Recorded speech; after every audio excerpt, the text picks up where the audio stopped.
In our last lesson, you learned how to open a call properly. In this lesson, you will learn how to ask the right questions so that you can help resolve the customer's concern as quickly as possible, as well as the two types of questions, which are the open-ended and the closed-ended questions. In every call, there's always a need to ask questions, and your customers understand that. But when you start asking irrelevant and unnecessary questions, that's when your customers will doubt your ability to help them resolve their concern. There are two key points why you need to ask only relevant questions. First, it helps you get to the resolution as quickly as possible. And second, it builds your customer's trust because the customer will feel that you know what you are talking about. Now, how do you actually ask the right questions? Let me tell you how. First, you'll have to use the funnel method. The funnel method is an effective technique to ask questions. You can also think of the funnel as an inverted pyramid. The wide base is for your open-ended questions. Open-ended questions are those that allow your customer to explain further. Questions that start with why, how, or can you please tell me are examples of open-ended ones. When you start asking questions to your customer, the first stage is always to ask open-ended questions. This will allow you to gather as many details as possible from your customer in order to start discovering what the root cause of the concern is, and in turn, you will be able to know how to resolve the customer's concern or issue. Let's take an example from a hotel booking company.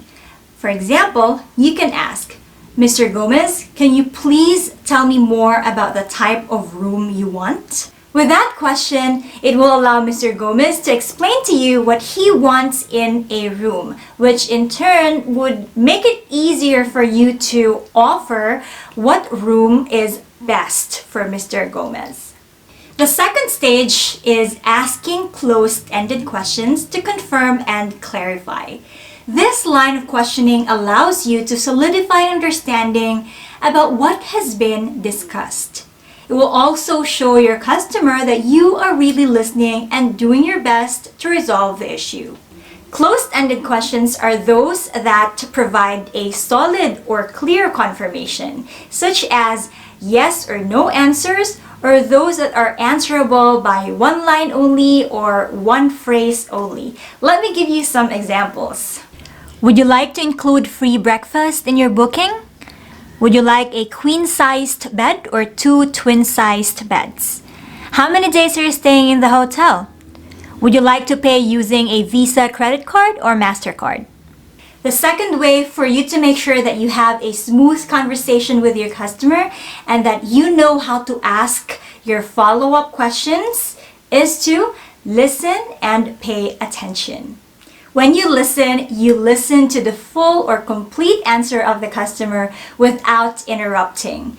You'll have to listen to the details first so that you'll know how to respond to your customer. Listening also makes sure that your line of questioning is smooth and natural. It won't sound like you're just reading off of a script or that you are inventing questions that are not really necessary.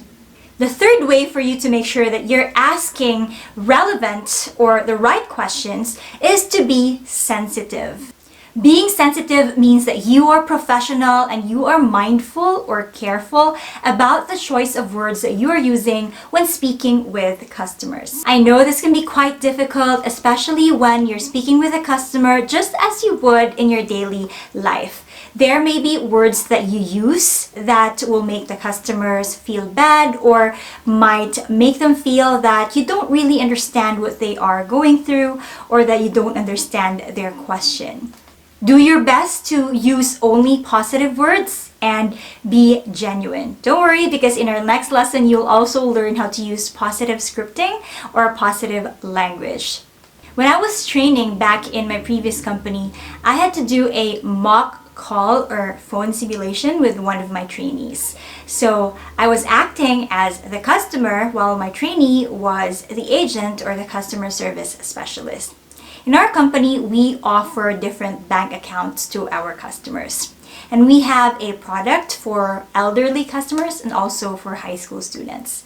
So while I was acting as the customer, I asked my trainee, I want to open a bank account.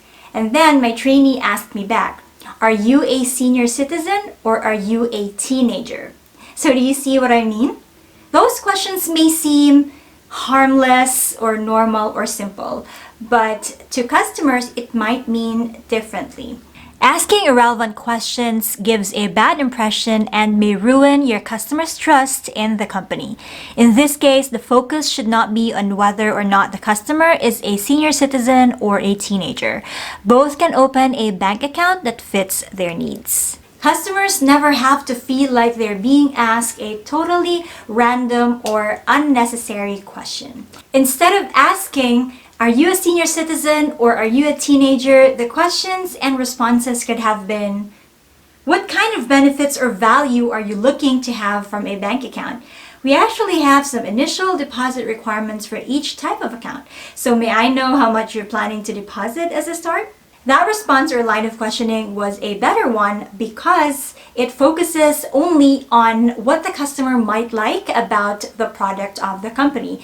In my example's case, it was a bank account. It does not really focus on whether the customer is a senior citizen or a teenager, but rather on the value that the customer will get from the account in case he or she opens a new one at the bank. Now, at this point, you may be worried because you might not know exactly whether the questions you're asking are sensitive or not. But I tell you, it's going to be easier because when you apply to a company, you will have a customer service training that is specific to the types of customers and the types of products that you will handle. So you will know exactly what types of questions to ask and what types of questions to avoid. So no worries about that. Now, in our next lesson, you will learn all about positive scripting, using positive language, words, and phrases in order to make your customers' experience be even